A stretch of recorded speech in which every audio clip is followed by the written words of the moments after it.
Good afternoon in Britannia and hello to the rest of the world. We come to you guys with the first live update on 2CTV.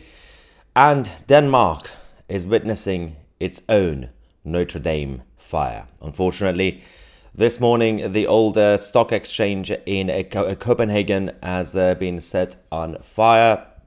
We're going to basically go through some of the information that we have received so far.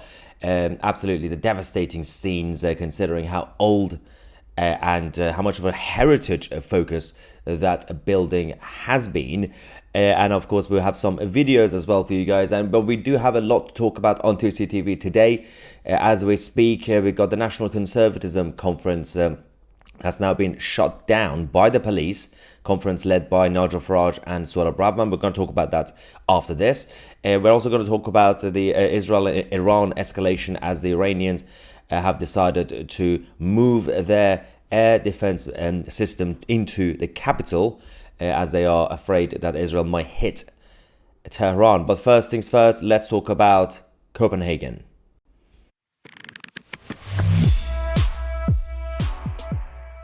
All right, so what do we know so far? This is absolutely sad, mostly because over the last few decades, architecture in general in Europe is going down. Buildings, especially the medieval times, and of course anything that was more Gothic, is being destroyed and being replaced by plain and very corporatist, ugly-looking, modernized buildings. And that is the new trend anyway, in terms of whether you're talking about residential areas or commercial areas.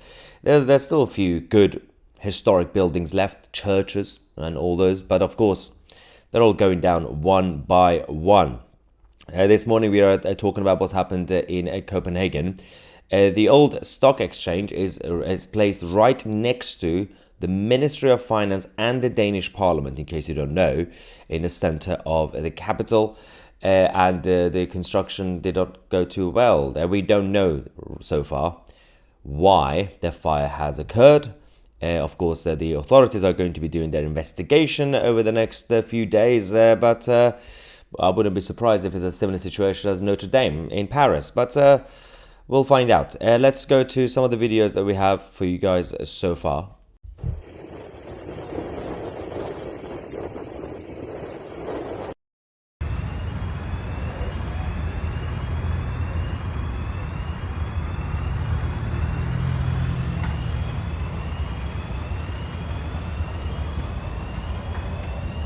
Sad. Now, the firefighters have been working hard to contain the situation. In case you didn't know, the Copenhagen Stock Exchange is one of the oldest buildings in Copenhagen. It was they started building it in 1619 and they finished it around 1640.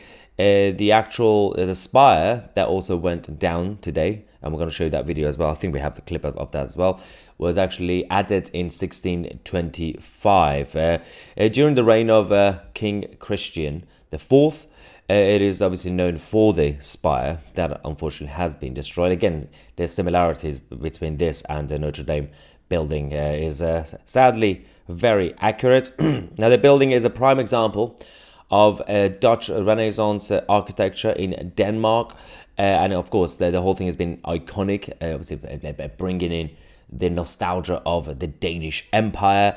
But currently, for those who were wondering if this has actually been used for trade, actually historically the building was served as the stock exchange. It's no longer used for financial trading.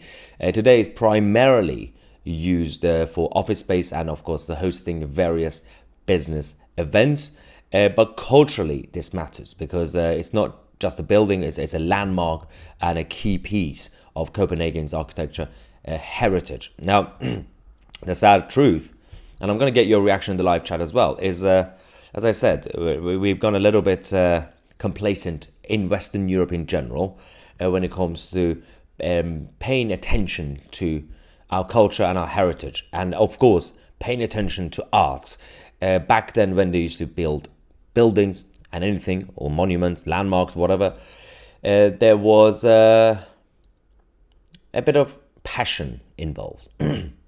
These days, it's all we live in a corporatist world anyway, with big government, and they just want to get things done. And this trend primarily also started in 1940s and 1950s with the New World Order. They just said quantity over quality.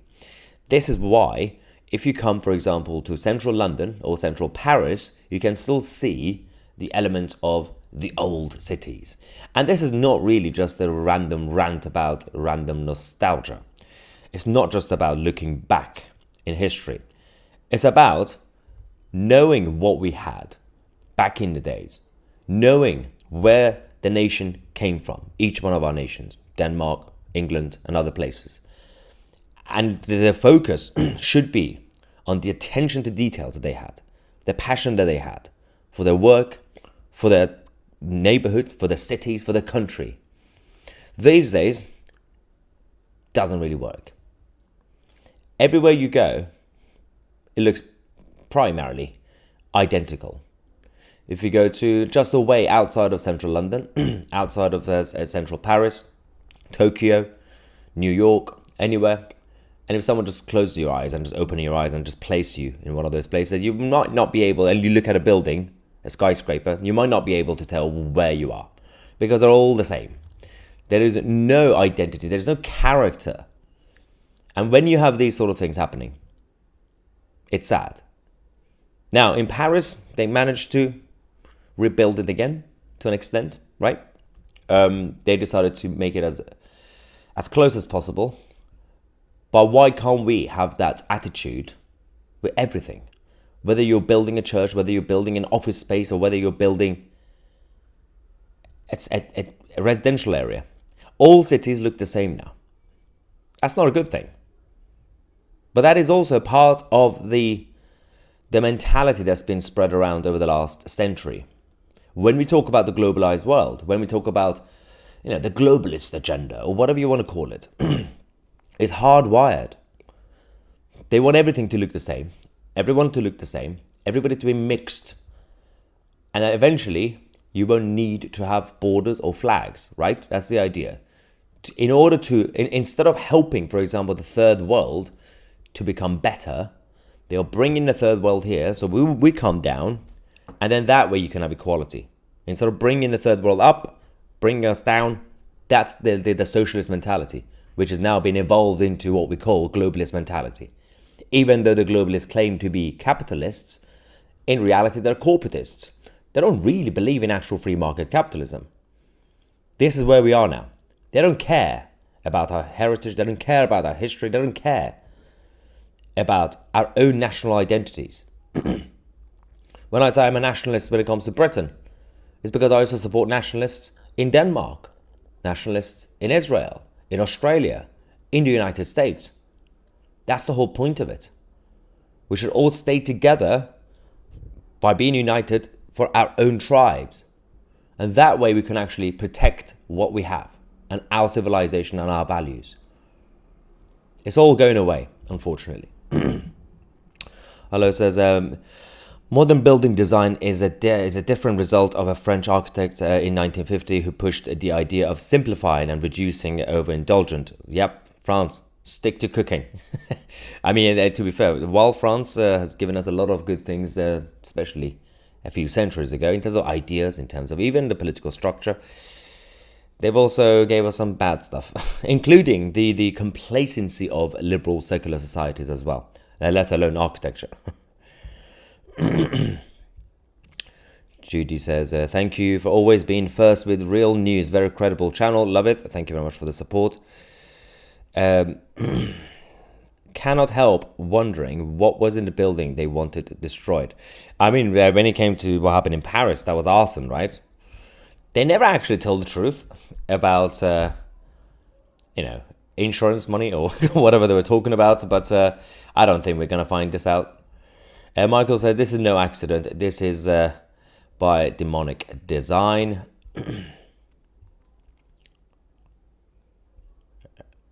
Laura says, that's true, Maya. They want all buildings and places. They're the same. There is no character anymore.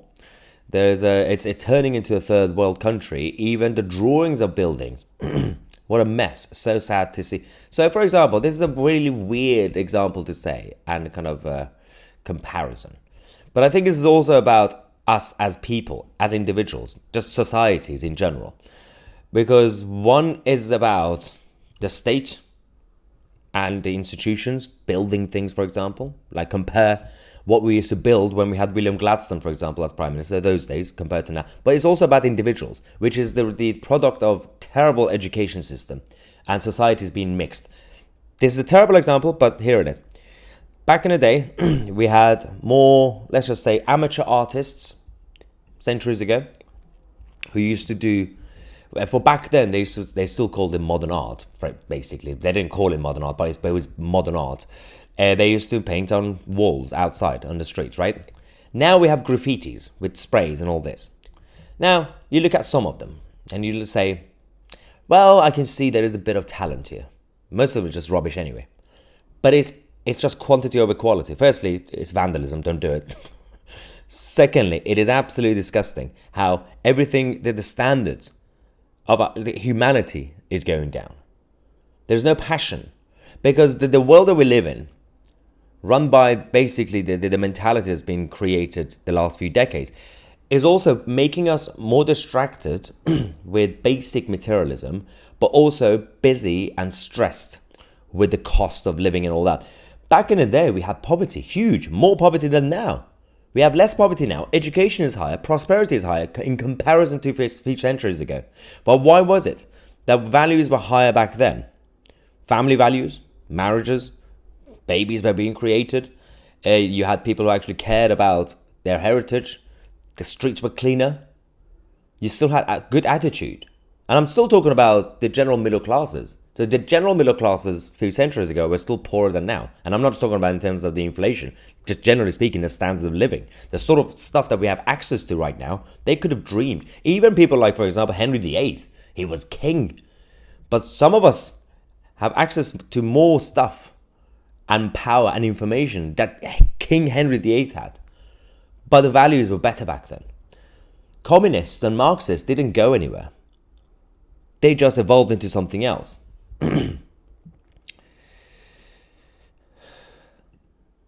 Matt says that to know thyself is to realize you are a lot more like everyone else. Michael says we were warned about this in the 80s. Yes, Dallas and Dynasty, of course. Those shows. Let's quickly go back to some of the other videos we've just received from the fire.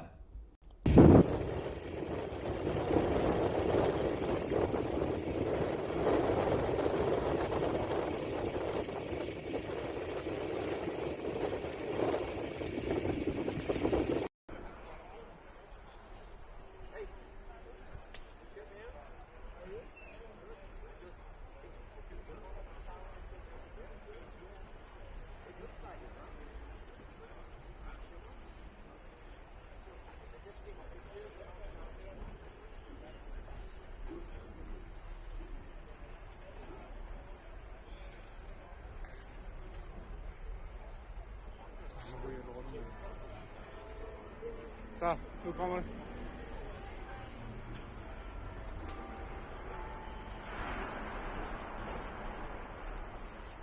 For satan, mand.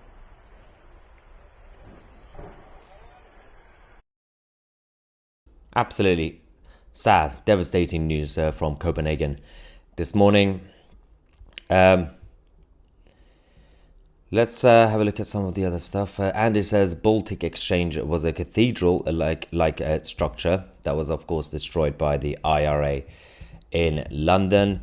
There is also, by the way, let's not forget, in about a couple of months, almost a couple of months from now, we have the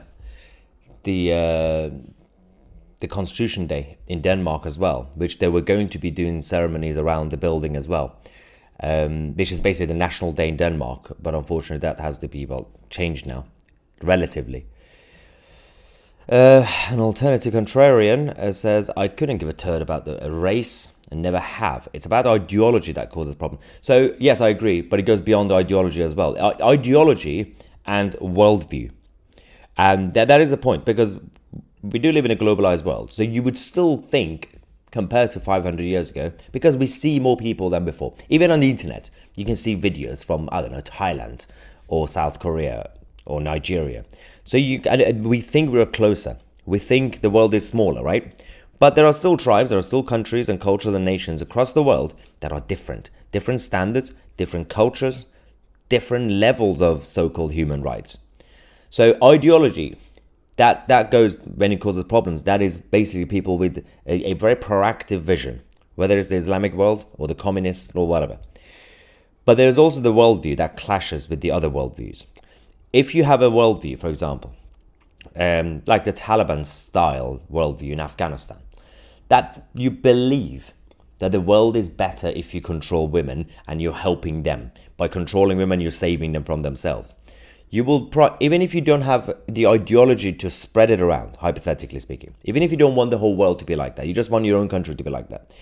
If you come to London, if you come to New York, you will clash with the rest of us because we have a different worldview.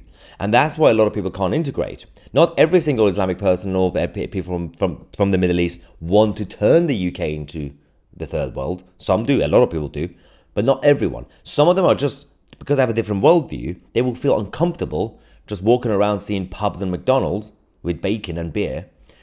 That's the clash. And that's why they want to turn London, for example, into their home country, back home.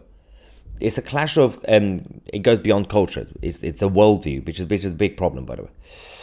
Erica says, we are currently living in a Luciferian system. That's why the world is so ugly right now.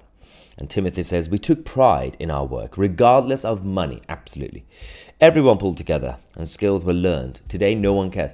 It's so true. I mean, again, people say, oh, you've just been obsessed with nostalgic stuff. But even until the 1950s or so, regardless of your job, whether you were a plumber or you were an accountant, people cared. And it wasn't really just that they will wake up on the Monday morning and moan about going to work. But now we have all these younger generations who have all these opportunities. They go to university, they don't even pay for it because they will pay back with taxes in the future. It's free to get in. And they get all these jobs that other people back in the day would have dreamed of having, like some sort of professional office job, and they will still complain about it, and they will hate to go to it, and then they will just basically say, well, I'm going to tell my boss how to do his job. And this is just bad mentality. Laurie, thank you for your super chat saying there. Thank you for that example. You're spot on again. Well, I try. And super chat from Aaron saying central banks are buying gold as stocks, electronic and crypto as systems overdue for a crash. We've bailed out the big banks and companies postponing 2008. I mean, it's been a while now. It's become close to 20 years. So it's inevitably expect some sort of another doom and gloomy cycle when it comes to the economic system. It's built that way, by the way. The economic system is built that way to self-crash and restart and crash everybody equally. This is to prevent the national rivalries that we had, for example, England versus France. The world order is built on this. So that when we go down, France and Germany and Italy and America also go down relatively with us. It's just a difference of how much down you go and how much up you come. We're all basically the same. There's no competition. There's no character for any of these nations. There is no individualism in terms of the national individualism, not in terms of personal individualism. It's not good. It's a sad reality. Eileen says, I love you, Maya. TC, love the work you do. Beautiful. Thank you very much. As I said, we do have a lot to talk about today because we're going to be focusing on what's been happening over the last few minutes in Brussels. There is a National Conservatism Conference led by the likes of Nigel Farage and Suella Braverman and many others. That's now been shut down as we speak by the police. We're going to get all the information. We're going to come to you guys shortly after this to talk about that. And later on, we're going to talk about the Iranian regime preparing for Israel to retaliate. Thank you so much for joining in the first live stream of the day. I'm Maya Tusi, and we are the media.